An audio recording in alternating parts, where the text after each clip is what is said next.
fellow students, our beloved parents, and not yet, and loved ones.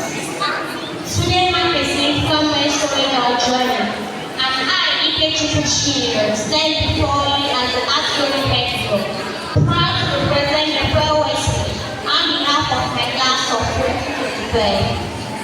As we gather to bear farewell to each chapter of our lives, I want to express my deepest gratitude to our teachers, mentors, and parents for their always been selfless and guidance. Your influence has shaped us into the individuals we are today.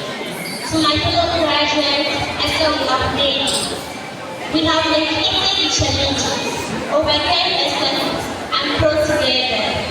As we move forward, let's hold on to the values, friendship, and memories we have gotten through. To the younger students, I offer this quest of wisdom. Strive for excellence, be resilient, and never stop learning. Your time here will be filled with lessons, tears, and trials. But most importantly, it should be a journey of self-discovery.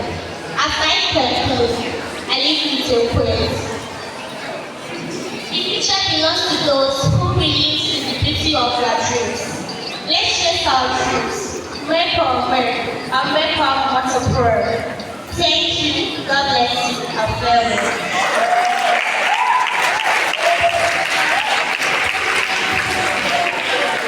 God bless you all indeed.